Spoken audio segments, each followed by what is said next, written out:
आकाशवाणी रांची से प्रस्तुत है प्रादेशिक समाचार।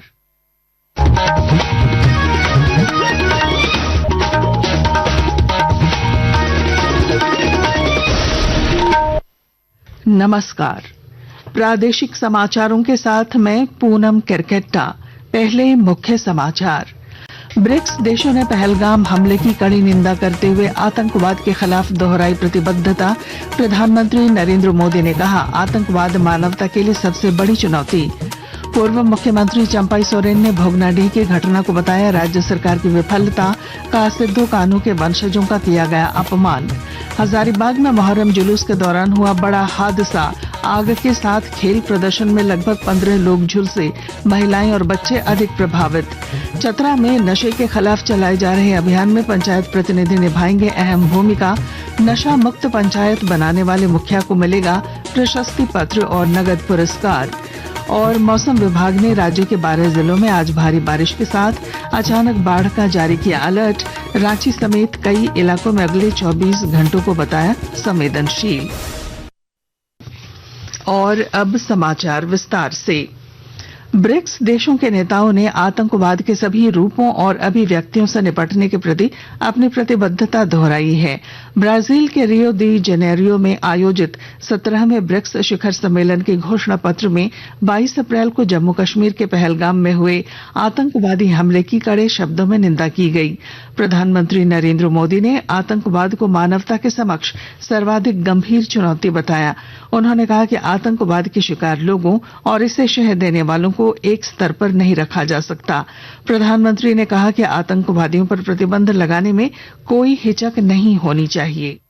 प्रधानमंत्री नरेंद्र मोदी ने ब्रिक्स सम्मेलन के दौरान आतंकवाद की गंभीर समस्या पर सदस्यों का ध्यान आकर्षित किया। शांति और सुरक्षा के विषय पर चल रहे चर्चा में भाग लेते हुए पहलगाम आतंकवादी घटना को कड़े शब्दों से निंदा करने पर उन्होंने ब्रिक्स सदस्य राष्ट्रों के नेताओं का धन्यवाद किया। उनका कहना था कि पहलगाम घटना भारत की आत्मा, पहचान और सम्मान पर घातक हमला था। आगे उन्होंने ये भी कहा कि ये केवल भारत पर किया गया हमला नहीं था, बल्कि पूरे मानवता पर किया गया प्रहार था। आतंकवाद की बर्बरता पर जीरो टॉलरेंस की मांग करते हुए उन्होंने सूचित किया कि आतंकवादी संगठनों पर कड़ी पाबंदी लगाई जानी चाहिए। उन्होंने ये भी स्पष्ट किया कि भारत हमेशा संवाद और राजनीतिक मार्गों द्वारा ही अंतर्राष्ट्रीय मसलों के समाधान पर अमल करेगा, जिससे वैश्विक शांति बनी रहे। अंत में प्रधानमंत्री ने सभी ब्रिक्स सदस्यों को अगले साल भारत के आतिथ्य में आयोजित होने वाले ब्रिक्स सम्मेलन को स्वागत किया। सुधींद्रा, आकाशवाणी समाचार, रियो डी जेनेरो, ब्राजील।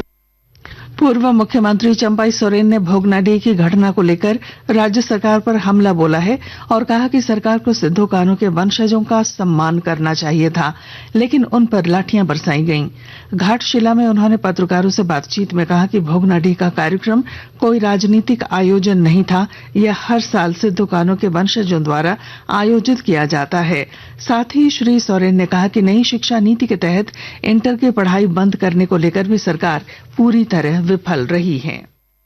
देखिए, राज्य सरकार का भी दायित्व होता है और उसका राज्य सरकार को किस तरह से हम इस विद्यार्थी को कहा किस क्षेत्र में किस तरह से व्यवस्था हम करके इसका पढ़ाई प्रभावित नहीं हो। ये गठबंधन सरकार हर चीज में विफल है। भोगनाडीह वहाँ कोई राजनीतिक दल का मीटिंग नहीं था। ये सरकार का विफलता जो आज उस परिवार को सम्मान नहीं देके उन परिवार पर लाठी बरसाया, इससे दुर्भाग्य क्या हो।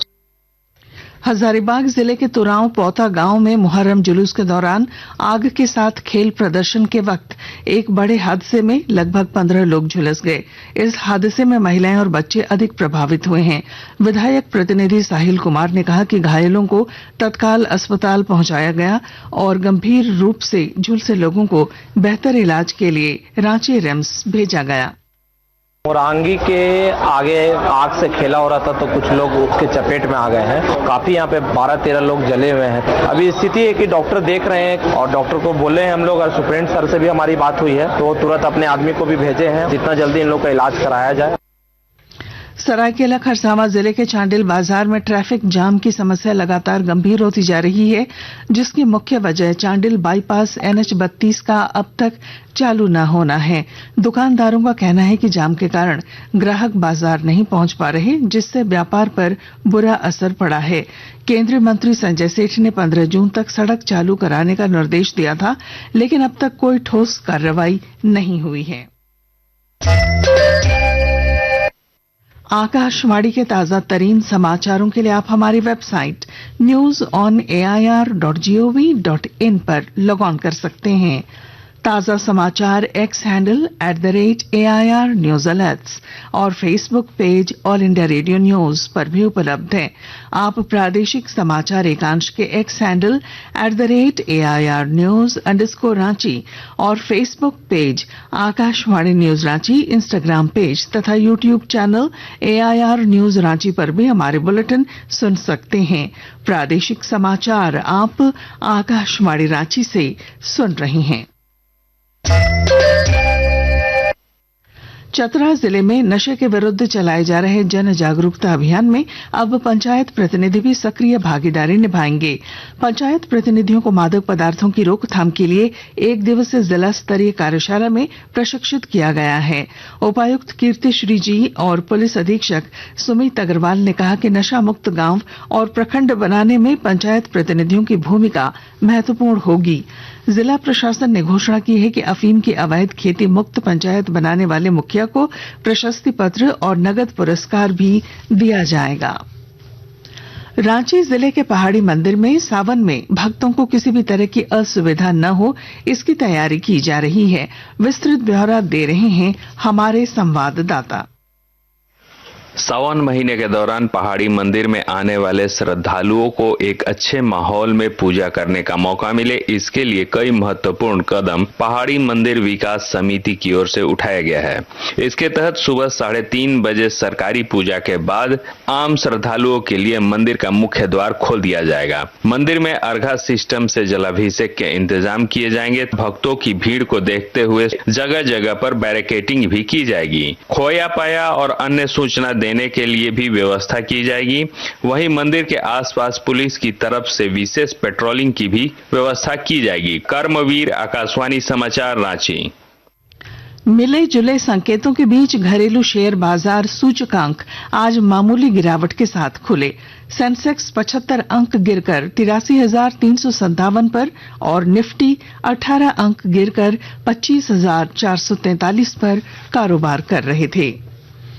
इधर राजधानी रांची के सराफा बाजार में आज 22 कैरेट सोने की कीमत 90,400 रुपए प्रति 10 ग्राम है, जबकि चांदी प्रति किलो 1,13,000 रुपए है। और अब मौसम विभाग रांची ने राज्य के 8 जिलों में भारी बारिश का येलो अलर्ट जारी किया है। इसके साथ ही फ्लैश फ्लड गाइडेंस सेल ने रांची समेत 12 जिलों में अचानक बाढ़ आने की चेतावनी दी है।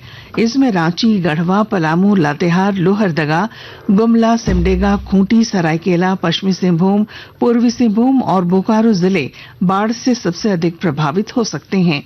मौसम विभाग के मुताबिक झारखंड में मॉनसून ट्रफ फिलहाल डाल्टनगंज से होकर गुजर रहा है, जिससे इन इलाकों में तेज बारिश का असर दिखेगा। कई जिलों में 30 से 40 किलोमीटर प्रति घंटे की रफ्तार से तेज हवाएं चलने और वज्रपात की आशंका है। अब तक झारखंड में 417.2 मिलीमीटर बारिश दर्ज की गई है, जो सामान्य बारिश से 69% अधिक है। तीरंदाजी। बीजिंग में एशियाई पारा तीरंदाजी चैंपियनशिप में हरविंदर सिंह ने 2 स्वर्ण पदक जीते। भारत चीन के बाद पदक तालिका में दूसरे स्थान पर है। भारत ने 3 स्वर्ण, 3 रजत और 3 कांस्य पदक जीते हैं। वहीं महिला कंपाउंड टीम में भारत की शीतल देवी और ज्योति ने भी चीन की लू झांग और जिंग झाओ को हराकर स्वर्ण पदक जीता। और अब बुलेटिन के आखिर में मुख्य समाचार एक बार फिर। ब्रिक्स देशों ने पहलगाम हमले की कड़ी निंदा करते हुए आतंकवाद के खिलाफ दोहराई प्रतिबद्धता। प्रधानमंत्री नरेंद्र मोदी ने कहा, आतंकवाद मानवता के लिए सबसे बड़ी चुनौती। पूर्व मुख्यमंत्री चंपई सोरेन ने भोगनाडीह की घटना को बताया राज्य सरकार की विफलता का, सिद्धू कान्हू के वंशजों का किया गया अपमान। हजारीबाग में मुहर्रम जुलूस के दौरान हुआ बड़ा हादसा, आग के साथ खेल प्रदर्शन में लगभग 15 लोग झुलसे, महिलाएं और बच्चे अधिक प्रभावित। चतरा में नशे के खिलाफ चलाए जा रहे अभियान में पंचायत प्रतिनिधि निभाएंगे अहम भूमिका। नशा मुक्त पंचायत बनाने वाले मुखिया को मिलेगा प्रशस्ति पत्र और नगद पुरस्कार। और मौसम विभाग ने राज्य के 12 जिलों में आज भारी बारिश के साथ अचानक बाढ़ का जारी किया अलर्ट। रांची समेत कई इलाकों में अगले 24 घंटों को बताया संवेदनशील। और इसके साथ ही आकाशवाणी रांची से प्रादेशिक समाचार का ये बुलेटिन समाप्त हुआ। अगला प्रादेशिक समाचार बुलेटिन दोपहर 2:55 पर प्रसारित किया जाएगा। नमस्कार।